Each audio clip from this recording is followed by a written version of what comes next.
Hi dear viewers, welcome to my channel once again. If you have not subscribed my YouTube channel, then please subscribe and press the bell icon and share with your fellows.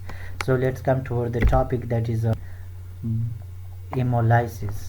So what is hemolysis? Certain bacterial species produce extracellular enzyme that lyses red blood cell in blood agar is called hemolysis. यानी हमारे पास कुछ ऐसे bacteria होते हैं जो कि blood एगार पे ग्रो करने के बाद वो क्या करते हैं, इसी ब्लड को क्या करते हैं, ब्रेक डाउन करते हैं या लाइसिस करते हैं। तो इसको हम क्या कहते हैं, हेमोलाइसिस प्रोसेस कहते हैं। Some bacteria produce exoenzyme. अब हमारे पास इसी बैक्टीरिया में एबिलिटी क्या है, क्योंकि इसी बैक्टीरिया के अंदर क्या होती है, एक एंजाइम पाया जाता है जिसे हम क्या कहते हैं, एक्सोएंजाइम भी कह सकते हैं या हम टॉक्सिन भी कह सकते हैं, और स्पेशली इसको एक स्पेसिफिक नाम दिया हुआ है जिसे हम क्या कहते हैं, हीमोलाइसिन कहते हैं।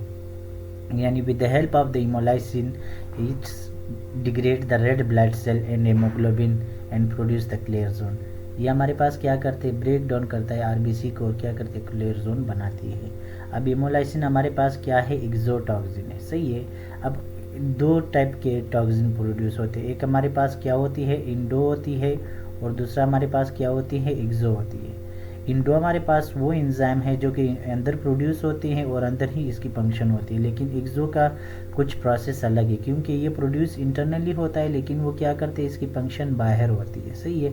तो इसी वजह से इसे हम एक्सो एंजाइम कहते हैं, जो कि बैक्टीरिया प्रोड्यूस करते हैं और डिफ्यूज़ आउटवर्ड हो जाती है, सही है, बाहर आ जाती है और क्या करता है, आरबीसी को डिस्ट्रैक्ट कर लेते हैं या इसकी लाइसिस कर लेते हैं, सही है, ऑन द ब्लड मीडियम या ब्लड एगार जो हमारे पास मौजूद होती है इसके अंदर लाइसिस करते हैं। And during the lysis complete denaturing of the haemoglobin, ये क्या करता है, कंप्लीटली डीनेचर करते हैं हीमोग्लोबिन को और क्या करते हैं, कलरलेस एरिया प्रोड्यूस करते हैं with the help of the these enzymes. अब इम्पोर्टेंस ऑफ हेमोलाइसिस क्यों करते हैं हम, जब हम किसी बैक्टीरिया को ग्रो करते हैं, फॉर एग्जांपल बिफोर जब हमारे पास कोई सैंपल आ जाती है, अब यह सैंपल अभी हमारे पास मालूम नहीं है कि कौन से बैक्टीरिया है।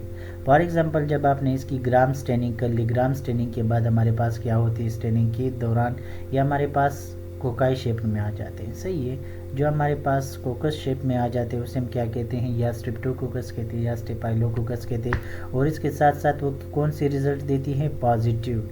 यानी ड्यूरिंग द स्टेनिंग वो हमारे पास क्या प्रोड्यूस करते हैं, एक कलर जिसे हम क्या कहते हैं, पर्पल कलर कहते हैं, या इसे हम क्या कहते हैं, मिथाइलिन ब्लू की तरह जो कलर होती है, सही है, वो हमारे पास पॉजिटिव होती है। इसके बाद जो प्रोसेस होती है, क्या ये हमारे कौन सी स्पीशीज़ के साथ लिंक करती है, तो इसी वजह से फिर इसके बाद हम इसे ग्रो करते हैं ऑन ब्लड एगार। जब ब्लड एगार पर इसी बैक्टीरिया को ग्रो करते हैं तो फिर डिफरेंशिएशन किस चीज़ की बुनियाद पे होती है, हेमोलाइसिस की बुनियाद पे होती है। तो कौन से बैक्टीरिया या कौन सी जेनेरा जो हमारे पास बैक्टीरियल स्पीशीज़ है, बैक्टीरियल जेनेरा है, with the help of the blood एगार से हम डिफरेंशिएट करते, वो हमारे पास है स्टेफाइलोकोकस, स्ट्रेप्टोकोकस एंड इंटीरियोकोकस, सही है।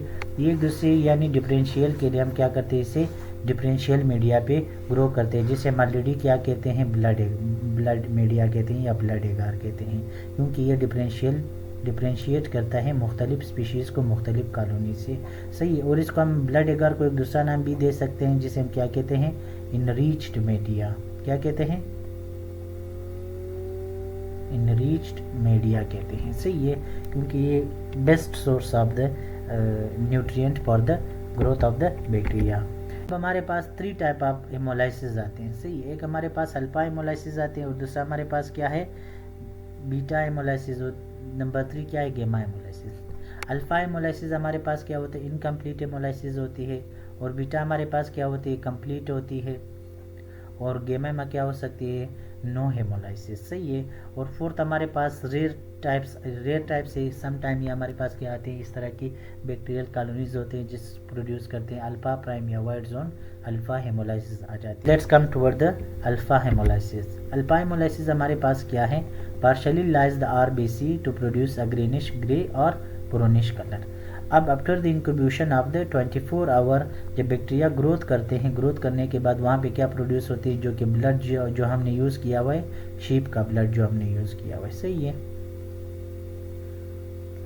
जब शीप का ब्लड क्या होते हैं, मिक्स करते हैं किसके साथ, ब्लड एगार के साथ, जब ब्लड एगार के साथ मिल करते हैं पोरिन के बाद ये क्या होती हैं, ड्राई हो जाती है। ड्राई होने के बाद जब हम इस पे इनोकुलेट करते हैं किसी ऑर्गेनिज्म को, तो वो क्या प्रोड्यूस करते हैं, यानी ब्राउनिश कलर या ग्रे कलर प्रोड्यूस करते हैं। तो आइडेंटिफिकेशन आप या फिजिकली जब हम इसे देखते हैं तो ये ग्रेनिश कलर और ब्राउनिश कलर है, तो इसे हम क्या कहते हैं, अल्फा हेमोलाइसिस या इनकम्प्लीट हेमोलाइसिस कहते हैं। सही है।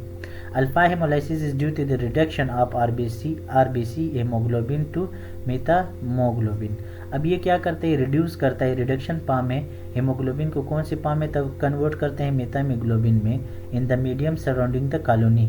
अब जो हेमोग्लोबिन ब्लड में मौजूद होती है आरबीसी में, वो क्या करता है, इसको रिड्यूस फॉर्म में चेंज करते हैं, जिसे हम क्या कहते हैं, मेटामोग्लोबिन कहते हैं। सही है। With the help of the alpha haemolysin हमारे पास क्या होती है, हम तो जानते हैं जो इंजाम होते हैं वो मुख्तलिफ टाइप्स के होते हैं हर स्पीशीज़ में, फिर इसी वजह से एक स्पेसिफिक नाम दिया हुआ है जिसे हम क्या कहते हैं, अल्फ़ा हेमोलाइसिन कहते हैं। बट स्ट्रिप्टोकोकस निमोनिया, अब हमारे पास कुछ एग्जांपल है, फॉर एग्जांपल अल्फ़ा हेमोलाइटिक स्ट्रिप्टोकोकाई। अब स्ट्रिप्टोकोकाई के क्या होते हैं, जो हमारे पास नॉर्मल बॉडी फ्लोरा होते हैं तो वो क्या करते हैं, अल्फ़ा हेमोलाइसिस काज करते हैं। मैनी यानी ज़्यादातर पर जो स्ट्रिप्टोकोकाई होती है, जो स्पीशीज़ होती है, वो क्या प्रोड्यूस करते हैं, अल्फ़ा हेमोलाइसिस प्रोड्यूस करते हैं ऑन ब्लड एगार।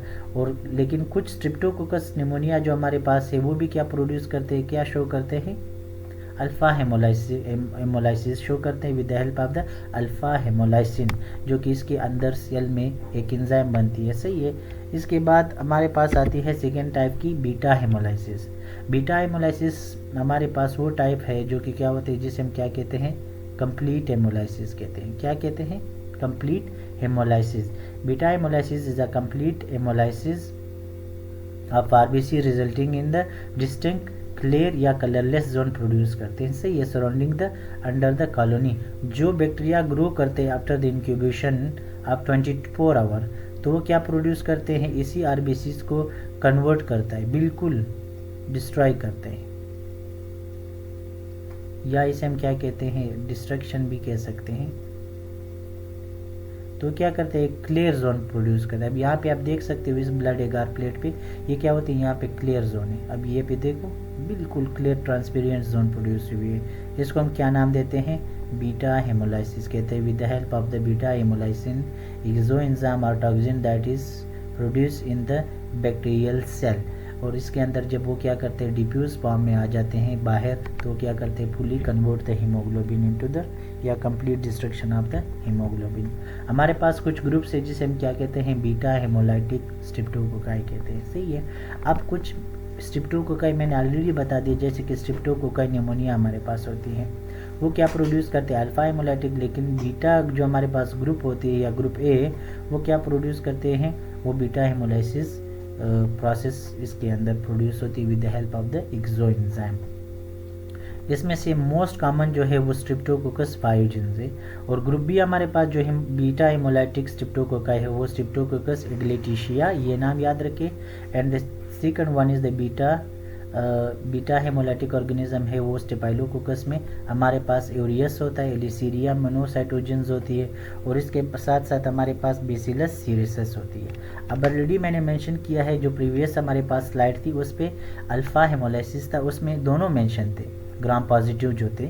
स्टेफाइलोकोकस भी अल्फ़ा हेमोलाइसिस प्रोड्यूस करते थे और स्ट्रिप्टोकोकाई भी, लेकिन रेयर जो स्पीशीज़ होते हैं जो कि बीटा हेमोलाइटिक प्रोड्यूस करते हैं, that is the these are that are already mentioned in my slide. Let's come toward the gamma और नॉन हेमोलाइसिस जिसे हम कहते हैं। सही है। जो गामा नॉन हेमोलाइसिस होती है, gamma haemolysis indicate no haemolytic of RBCs.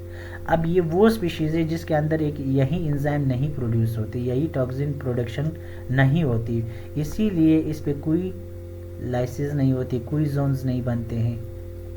सही है। तो इस वजह से इसे हम क्या कहते हैं, गामा हेमोलाइसिस कहते हैं। There is no change in the medium, medium पे कोई चेंज नहीं आएगी। हाँ, यहाँ पे बैक्टीरिया ग्रोथ करेंगे, लाइक मैं यहाँ पे अब एक प्लेट बना रहा हूँ, ये क्या है, हमारे पास बैक्टीरिया ग्रोथ कर रहे हैं, बिल्कुल ग्रोथ यहाँ पे। अब फॉर एग्जाम्पल ये ब्लड एगार प्लेट है। सही है। तो इस पे से हमारे पास कुछ बैक्टीरिया ग्रो करते हैं, तो वो क्या करते हैं, इसके अंदर यानी अपनी कॉलोनी बढ़ा देते हैं। लेकिन without lysis of the RBC. अब आरबीसी लाइसिस नहीं होती क्योंकि इसमें वो इंजाइम, वो टॉक्सिन, वो एक्सो इंजाइम प्रोडक्शन नहीं होती, तो इस वजह से इसे नाम दिया है गामा और नॉन हेमोलाइसिस या non haemolysis productions. No any haemolysis production, no clean zone are produce. Thank you for watching.